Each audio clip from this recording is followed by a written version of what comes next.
Hi hello welcome to ವರ್ಷ Kannada vlogs. ಎಲ್ಲರೂ ಹೇಗಿದ್ದೀರಾ? ಎಲ್ಲರೂ ಚೆನ್ನಾಗಿದ್ದೀರಾ ಅಂದ್ಕೊಂಡಿದ್ದೀನಿ. ಇವತ್ತಿನ ವಿಡಿಯೋಲ್ಲಿ ಬಂದು ನಾನು ಪೊಂಗಲ್ ರೆಸಿಪಿ ಮಾಡ್ತಾಯಿದ್ದೀನಿ. ತುಂಬ ಚೆನ್ನಾಗಿರುತ್ತೆ and easy and quick recipe ಅಂತಲೇ ಹೇಳ್ಬೋದು. ಇದು ಮಾರ್ನಿಂಗ್ ಟೈಮು. ಇದರ ಕಾಂಬಿನೇಷನ್ ಬಂದು ಚಟ್ನಿ ಮಾಡ್ತಾಯಿದ್ದೀನಿ.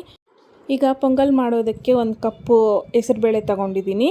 ಅದೇ ಕ್ವಾಂಟಿಟಿಯಲ್ಲಿ ನಾನು ಅಕ್ಕಿನೂ ತೊಗೊಂಡಿದ್ದೀನಿ. 2 ಈಕ್ವಲ್ ಆಗಿ ತಗೋಬೇಕು, ಪೊಂಗಲ್ ಚೆನ್ನಾಗಿರುತ್ತೆ ಟೇಸ್ಟು. ಈಗ ಸ್ವಲ್ಪ ಲೈಟಾಗಿ ಹುರ್ಕೋಬೇಕು ಹೆಸರುಬೇಳೆ ಹುರ್ಕೊಂಡು ಪೊಂಗಲ್ ಮಾಡಿದ್ರೆ ತುಂಬ ಚೆನ್ನಾಗಿರುತ್ತೆ. ಕೆಲವರೆಲ್ಲ ಹಂಗೆ ಹಾಕ್ಬಿಡ್ತಾರೆ. ಸ್ವಲ್ಪ ಒಂದು 2 to 3 ಮಿನಿಟ್ಸ್ ಹುರ್ಕೋಬೇಕು ಚೆನ್ನಾಗಿ.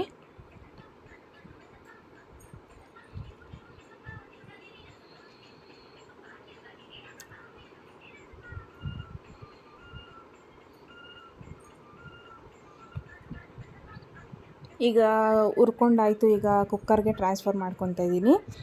1 ಕಪ್ಪು ಆಗೋಷ್ಟು ಅದೇ ಸೇಮ್ ಮೆಜರ್ಮೆಂಟಲ್ಲಿ ಅಕ್ಕಿ ತೊಳೆದು ಇಟ್ಕೊಂಡಿದ್ದೀನಿ, ಅದನ್ನು ಆ್ಯಡ್ ಮಾಡ್ಕೊತಾ ಇದ್ದೀನಿ. ಈಗ ಟೋಟಲ್ 2 ಕಪ್ಪು, 1 ಕಪ್ ಅಕ್ಕಿ, 1 ಕಪ್ ಹೆಸರುಬೇಳೆ ತೊಗೊಂಡಿದ್ದೀನಿ. ಅದಕ್ಕೆ ಒಂದು 5 ಕಪ್ ಆಗೋಷ್ಟು ವಾಟರ್ ಹಾಕ್ಕೊಂಡಿದ್ದೀನಿ ಸೇಮ್ ಮೆಜರ್ಮೆಂಟಲ್ಲಿ.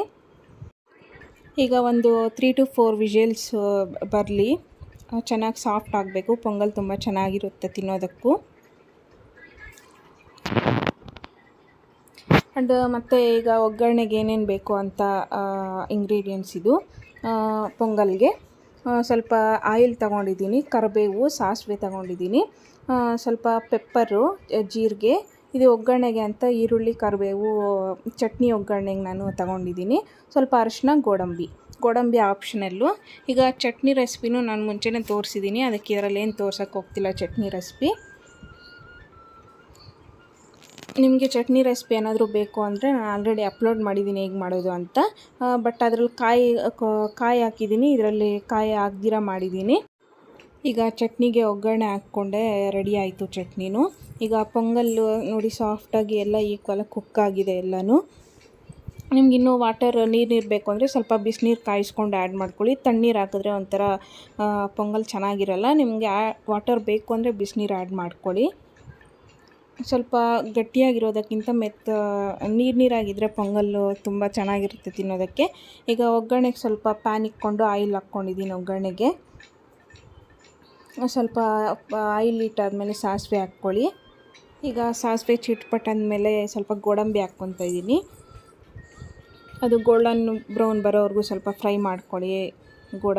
ಗೋಡಂಬಿ ಆಪ್ಷನಲ್ಲು, ನಿಮ್ಗೆ ಬೇಕು ಅಂದರೆ ಹಾಕ್ಕೊಳ್ಳಿ, ಚೆನ್ನಾಗಿರುತ್ತೆ. ಈಗ ಸ್ವಲ್ಪ ಪೆಪ್ಪರ್ ಹಾಕ್ತಾಯಿದ್ದೀನಿ. ಈಗ ಸ್ವಲ್ಪ ಜೀರಿಗೆ ಹಾಕ್ಕೊಳ್ಳಿ, ಮತ್ತು ಸ್ವಲ್ಪ ಕರಿಬೇವು ಹಾಕ್ಕೊಳ್ಳಿ. ಕರಿಬೇವು ಸ್ವಲ್ಪ ಜಾಸ್ತಿನೇ ಹಾಕ್ಕೊಳ್ಳಿ, ಟೇಸ್ಟ್ ಚೆನ್ನಾಗಿರುತ್ತೆ. ಒಗ್ಗರಣೆಗೆ ಯಾವತ್ತೂ ಅಷ್ಟೇ ಕರಿಬೇವು ಜಾಸ್ತಿ ಹಾಕಿದ್ರೆ ಟೇಸ್ಟ್ ಚೆನ್ನಾಗಿರುತ್ತೆ. ಅಷ್ಟೇ ಸ್ವಲ್ಪ ಅರಿಶಿನ ಆ್ಯಡ್ ಮಾಡ್ಕೊಳ್ಬೇಕು ಇವಾಗೇ.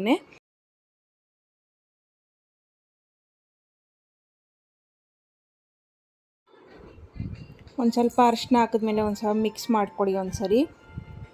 ಅಷ್ಟೇ. ನಾನು ಸ್ವಲ್ಪ ಚಿಟಿಕೆ ಅಷ್ಟು ಹಿಂಗು ಹಾಕ್ಕೊಂಡಿದ್ದೀನಿ ಟೇಸ್ಟ್ಗೆ.